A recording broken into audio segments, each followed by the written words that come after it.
नमस्कार दोस्तों। और आज आपका संख्या पद्धति का तीसरा टाइप पढ़ाएंगे और इसमें बहुत ही इम्पोर्टेंट क्वेश्चन का डिस्कशन करेंगे। और इसमें आप लोग पहले से जानते होंगे भाग कैसे किया जाता है और उन भागों पे आधारित जो फार्मूले होते हैं और उन पे जो आपके कंपटीशन में क्वेश्चन पूछे जाते हैं, उन सारे क्वेश्चनों का डिस्कशन इस वीडियो में किया जाएगा और बहुत ही बेसिक तरीके से सीखा जाएगा। और शायद आपको इसके बाद कहीं भी पढ़ने की जरूरत नहीं होगी, बस एक बार आपने इसको अच्छे से पढ़ लिया और रिवीजन निरंतर करते रहेंगे तो फिर कहीं भी आपका इससे यदि क्वेश्चन आता है तो कहीं गलत नहीं होगा और आपको बहुत ही बेसिक से समझने को मिलेगा और कभी भूलेगा नहीं। तो भाग सबको आता है, बल्कि भाग कैसे दिया जाता है, भाग का क्या नियम होता है, उनको जानना बहुत जरूरी होता है। तो पहले हम एक छोटे से लेंगे कि भाग कैसे करेंगे और भाग में कौन क्या होता है, इन चीज़ों को समझते हैं। तो बिना देरी किए हुए इस चीज़ को हम चलते हैं और समझते हैं कि भाग कैसे देते हैं। जैसे मान के चलिए एक संख्या दिया हुआ है और वो संख्या है 17 और उस संख्या में 3 से भाग देना है।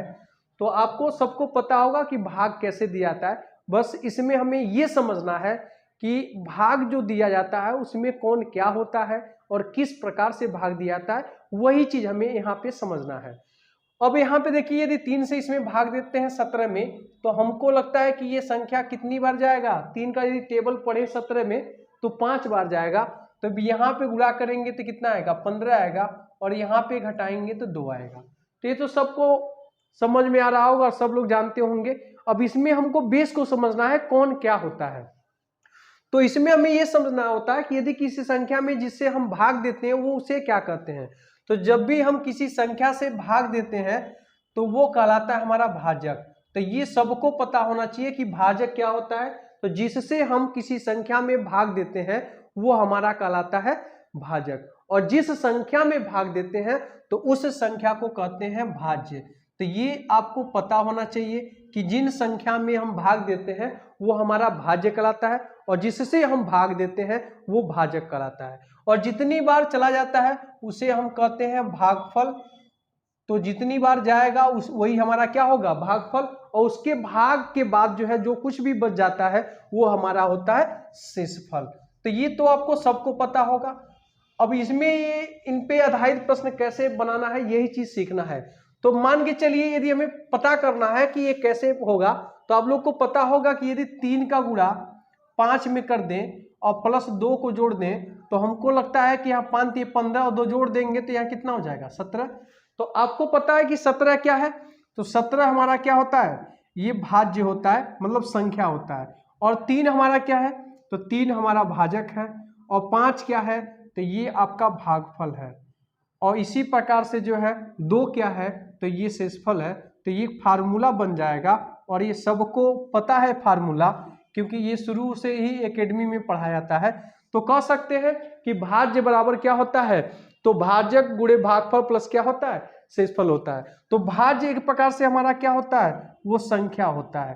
तो इसका मतलब कह सकते हैं कि संख्या कहिए या भाज्य कहिए, मतलब जिस संख्या में हम भाग देते हैं उन संख्या को हम भाज्य कहते हैं और जिससे हम भाग देते हैं वो हमारा भाजक होता है। और जितनी बार जाता है वो हमारा भागफल होता है। उसके दौरान जो भी कुछ बच जाता है वो हमारा क्या होता है, तो शेषफल होता है।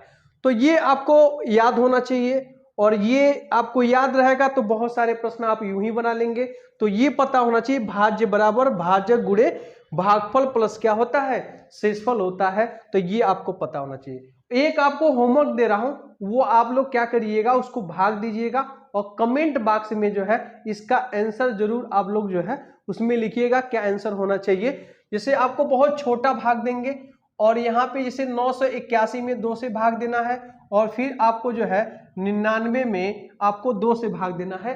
तो 2 होमवर्क है और ये आप लोग जो है इसे आप लोग बनाइएगा और 981 में 2 से पूरा पूरा भाग दीजिएगा, दशमलव तक दीजिएगा और 99 में भी 2 से भाग दीजिएगा और फिर इसको आप लोग बनाइएगा। फिर मैं अगले वीडियो में इसको बताएंगे कि आपको भाग कैसे दिया जाता है और भाग का बेसिक नियम क्या होता है, वो अगले वीडियो में डिस्कशन करेंगे।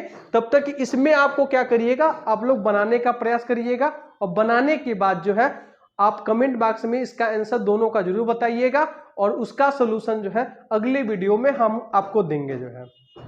अब आते हैं क्वेश्चन को करते हैं। तो जो आपको फार्मूला बताया गया है उन फार्मूला पे कैसे क्वेश्चन पूछा था आपके एग्जाम में, उन्हीं को हम देखते हैं। तो क्वेश्चन में कह रहा है कि 47 से एक संख्या को विभाजित करने पर हमें 75 भागफल के रूप में और 18 शेष के रूप में मिलता है, उस संख्या को ज्ञात करें। तो इसमें आपको क्या कह रहा है कि 47 से एक संख्या को विभाजित करने पर हमें 75 भागफल के रूप में और 18 शेष के रूप में मिलता है, तो संख्या ज्ञात करें, वो संख्या क्या है। तो यहाँ पे हम समझते हैं कि फार्मूला हमें पता है कि भाज्य या भाज्य कहिए कि वो संख्या कहिए, दोनों एक ही चीज है। तो हम कह सकते हैं भाज्य बराबर क्या होता है, भाजक गुणे भागफल, भागफल और प्लस शेषफल।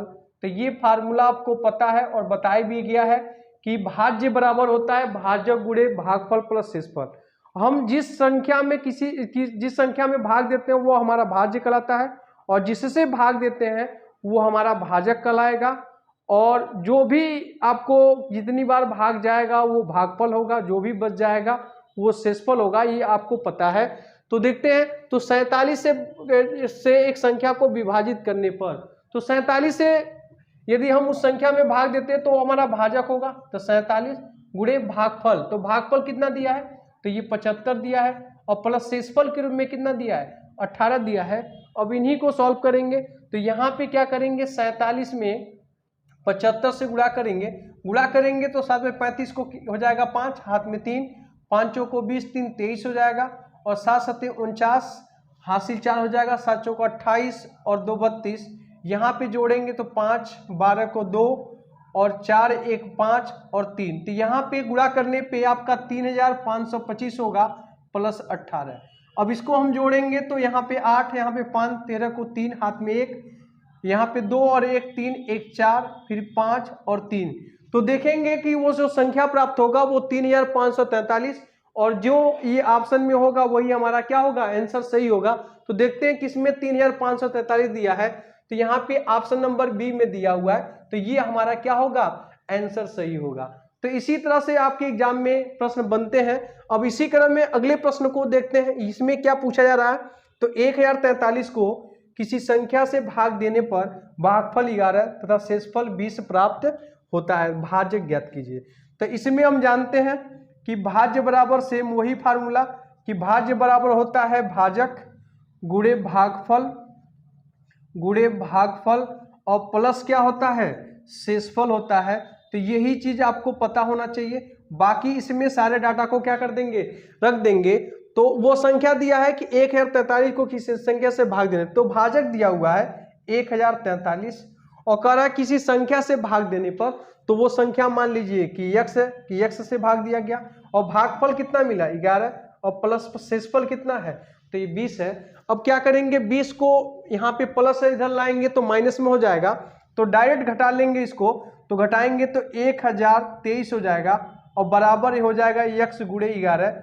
अब यहाँ पे क्या करेंगे, डायरेक्ट x का मान निकालना है, मतलब भाजक का मान निकालना है। हम जानते हैं 11 कम 11, यहाँ पे काटेंगे तो 11 नवा कितना होगा 99, और यहाँ पे फिर आपका 3 बच जाएगा, 11 3 33। तो यहाँ पे जो भाजक का मान होगा वो आपका 93 होगा। अब देखिए किस ऑप्शन में 93 है, तो यहाँ पे देखेंगे तो यहाँ पे जो ऑप्शन नंबर बी है यहाँ पे दिया हुआ है। तो इसी तरह से आपके एग्जाम में इन फार्मूले से क्वेश्चन बनते हैं, और भी क्वेश्चन बनते हैं, तो उसी को हम देखते हैं। अब आते हैं इसी क्रम में अगले प्रश्न पे। तो अगला प्रश्न आपका कह रहा है, यदि किसी संख्या को 119 से भाग दिया जाए तो शेषफल 39 बचता है, यदि उस संख्या को 17 से भाग देते तो शेषफल क्या होगा।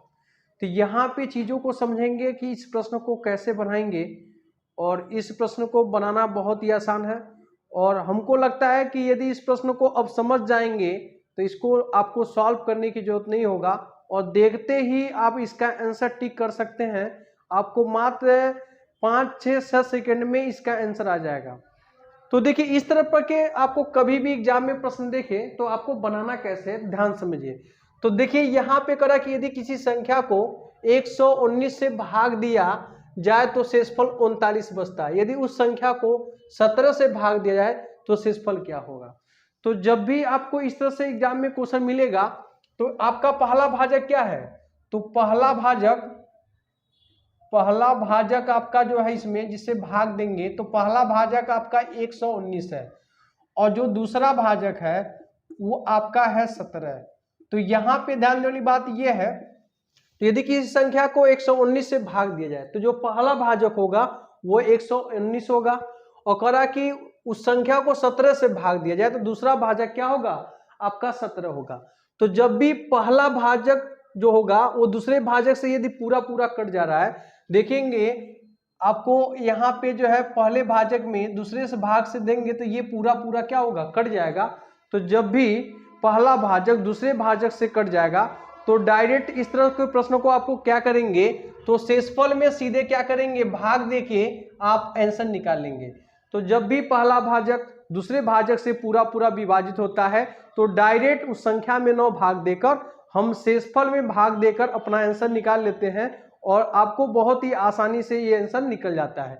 तो यहाँ पे देखिए अब उस संख्या में नहीं भाग देंगे, अब यहाँ पे शेषफल कितना बचा है, 39। अब 39 में 17 से भाग देंगे, 39 में 17 से भाग देंगे तो यहाँ पे 2 बार जाएगा, हो जाएगा 34, और यहाँ पे शेषफल के रूप में कितना बचेगा, तो 5 बचेगा। तो यही हमारा क्या होगा, आंसर हो जाएगा। तो देखते हुए क्या करेंगे कि डायरेक्ट क्या करेंगे, शेषफल में भाग दे देंगे और डायरेक्ट अपना आंसर निकालेंगे। अब देखिए इस प्रश्न को कुछ करना नहीं है, डायरेक्ट इसका आंसर निकालना है। तो कह रहा है कि एक संख्या 52 से विभाजित होती है तो हमें शेष के रूप में 27 मिलता है, उसी संख्या को 13 से विभाजित करने पर शेष क्या होगा। अब देखिए जो आपका पहला भाजक है वो 52 है और दूसरा भाजक क्या है, 13 है। तो पहला भाजक दूसरे भाजक से पूरा पूरा चल जाएगा, तो इसीलिए क्या करेंगे, डायरेक्ट 27 में 13 से भाग देंगे। तो यहाँ पे जब 27 में जब 13 से भाग देंगे तो आपका जो कितनी बार भाग जाएगा, 2 बार जाएगा। शेषफल के रूप में क्या मिलेगा, 1 मिलेगा, क्योंकि 27 में 13 से भाग देंगे तो 13 दूना कितना होता है, 26, और शेषफल 1 बचेगा और शेषफल ही चाहिए। तो यहाँ पे ऑप्शन नंबर क्या होगा, सी सही होगा। तो डायरेक्ट देखते ही आंसर बता लेंगे। अब देखिए अगला इसी तरह से क्वेश्चन पूछ रहा है, एक संख्या को जब 16 से विभाजित किया जाता है तो शेषफल 8 बचता है, जब उसी संख्या को 8 से विभाजित किया जाए तो शेषफल क्या होगा। तो यहाँ पे शेषफल कितना है, 8 है। अब फिर करा किससे भाग देने के लिए, 8 से। तो जब आपको 8 है और 8 से भाग देंगे तो शेषफल क्या बचेगा, 0 बचेगा, क्योंकि पूरा पूरा कट जाएगा। तो इसलिए इसका डायरेक्ट आंसर क्या होगा, आपका 0 हो जाएगा। उसी प्रकार से अगले प्रश्न को देखेंगे, एक संख्या को 72 से भाग दिया जाता है तो शेषफल 5 बचता है, जब उसी संख्या को 9 से पूर्णतः विभाजित किया जाए तो शेषफल क्या होगा। तो इस प्रश्न को भी डायरेक्ट हम कैसे बनाएंगे, यही चीज आपको समझना है।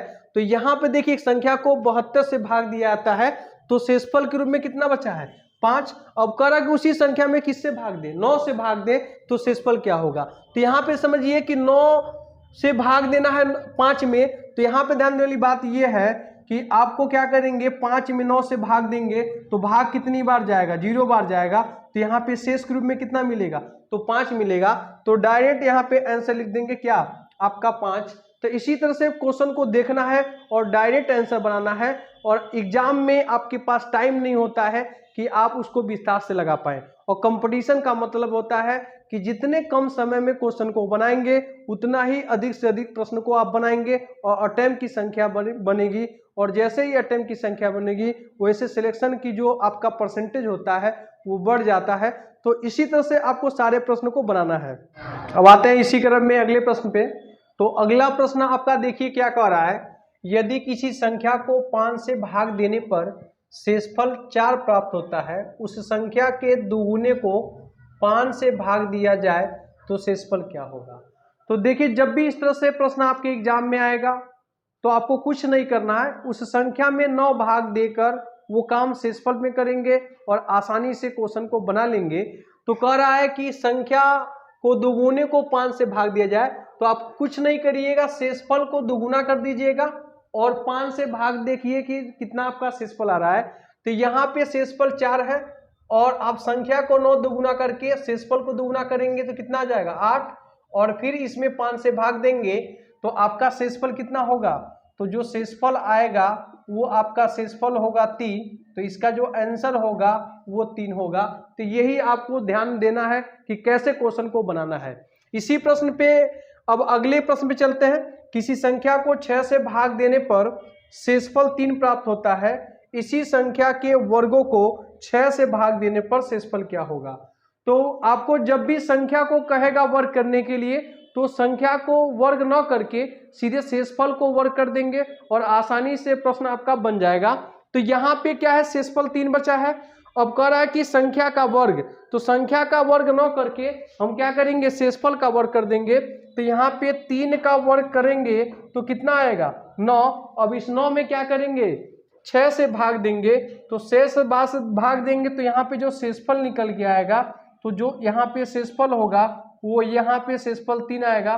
तो जो इसका आंसर होगा वो 3 होगा। इसी क्रम में अगले प्रश्न को देखते हैं। तो किसी संख्या को 5 से भाग देने पर शेषफल 3 बचता है, इस संख्या के घन को 5 से भाग देने पर शेषफल क्या होगा। तो अभी आपको बताया था कि आपको जब भी इस तरह से आए तो संख्या को न करके शेषफल को सीधे उस पर लागू कर दीजिए और डायरेक्ट आपका आंसर आ जाएगा। तो यहाँ पे शेषफल का क्या कर देंगे, करा कि घन करने के लिए, तो आपको शेषफल को घन कर देंगे तो कितना आएगा 27, और इस 27 में 5 से भाग देंगे तो जो आपका शेषफल निकल के आएगा वो शेषफल आपका कितना होगा, तो 2 होगा, और यही हमारा क्या होगा, आंसर होगा। अब यही काम अगले वाले में देखते हैं कि n को 4 से भाग देने पर शेषफल 3 प्राप्त होता है, यदि 2n को 4 से भाग दे तो शेषफल क्या होगा। तो इसका मतलब संख्या n है और इसमें जब हम 4 से भाग देते हैं तो शेषफल के रूप में 3 प्राप्त होता है। और यदि 2n का मतलब संख्या को दुगुना कर दें, तो संख्या को जब दुगुना के लिए बोल रहा है तो हम शेषफल को क्या कर देंगे, दुगुना कर देंगे, तो आपका कितना आएगा, ये 6 हो जाएगा। और इसमें अब क्या करेंगे, 4 से भाग देंगे तो शेषफल के रूप में जो आपको प्राप्त होगा वो 2 होगा, और यही आपका क्या होगा, आंसर होगा। तो जब भी आपको संख्या में कहे तो संख्या में न करके शेषफल में कर दीजिए और भाग दे दीजिए, और आसानी से आपका आंसर आ जाएगा और आप क्वेश्चन को बहुत ही आसानी से बना लेंगे।